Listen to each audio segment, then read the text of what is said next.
Let's take you now back to our top story. The city of Johannesburg mayor and his team, they are engaging a number of communities that have been affected by water outages. Earlier, he was at a meeting in Newlands which descended into chaos, basically, after very angry residents expressed dissatisfaction with his intervention. Let's speak now to someone who was actually part of that meeting, but she's also a very well-known water expert. Executive Director at WaterCan, Dr. Ferial Adams, joins us now. Dr. Adams, good evening to you. Thank you very much for your patience. You were part of that meeting in Newlands. Let me give you a chance first to tell us what you saw with your own eyes and what led to the meeting basically just breaking down.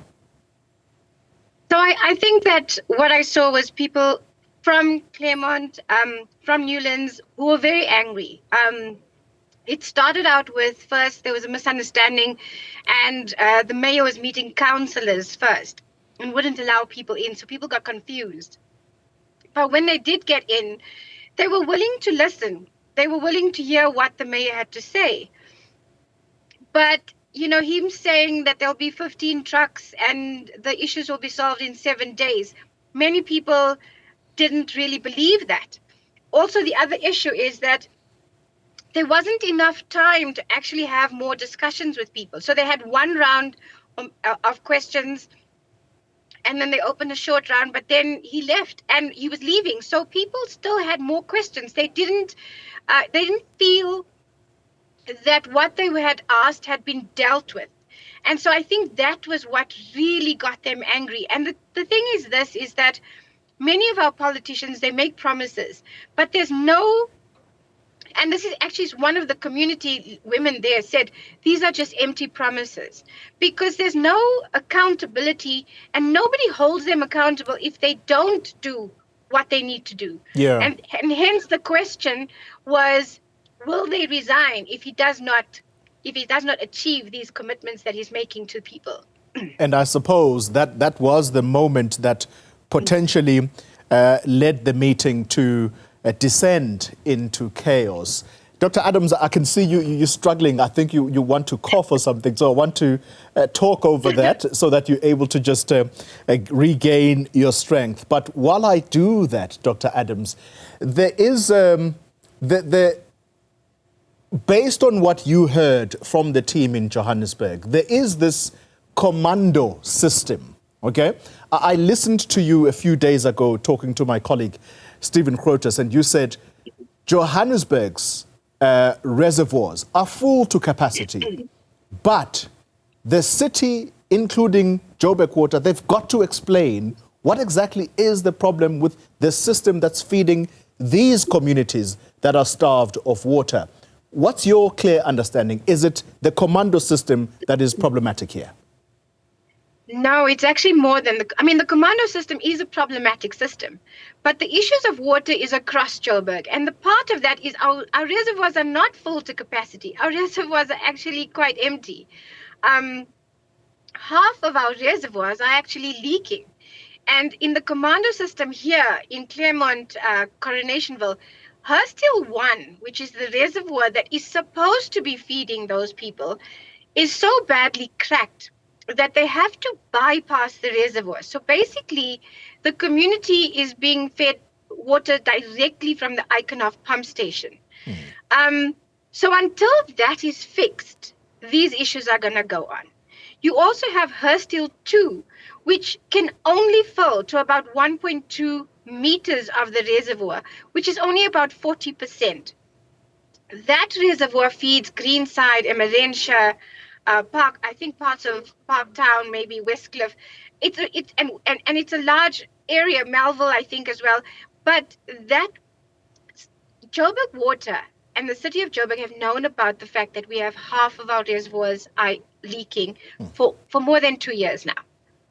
They promised that they were going to start refurbishment of Hurstville 2 almost a year ago. And still work hasn't started. And that is why when you tell people that the issues you're experiencing will be done by 7 days, you know that people are going to feel that you are lying, because they've been going through this for over 10 years, Sure. where they've had intermittent supply.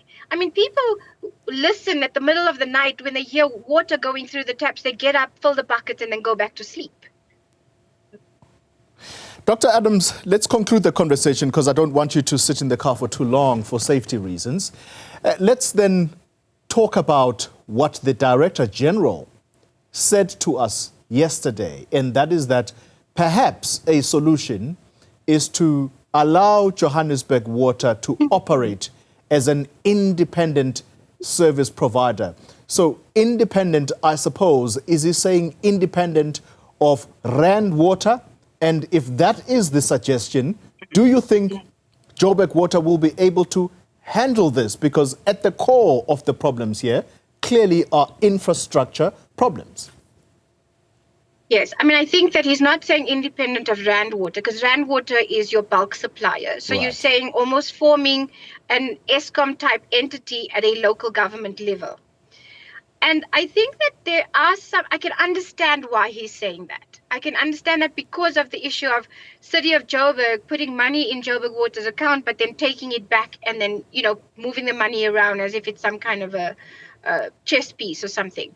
And that's causing problems because right now, for almost 50 contractors, you know, they haven't been paid properly by Joburg Water because of the City of Joburg. Now, I think that, you know, sometimes we in South Africa, we tend to try to find solutions by creating bigger problems. The issue we need to force is that ring fence the funding for water and sanitation. The City of Joburg, the council approved that in December last year, but the officials are dragging their feet. So there's no political will to actually ring fence the funding. If they do that, then we can have a Joburg Water as it is, but they'll have their own money to be able to deal with the water and sanitation issues we have. It sounds like a plan, Dr. Adams, but if you talk to the very people that are supposed to do this, I wonder what response we are likely to get. But this is certainly one of those that we will have to put to them, ring fence the money for water and sanitation, and let's see if they'll be able to get over this hurdle. Thank you very much for your time and analysis here. Dr. Ferial Adams is an executive director at WaterCan.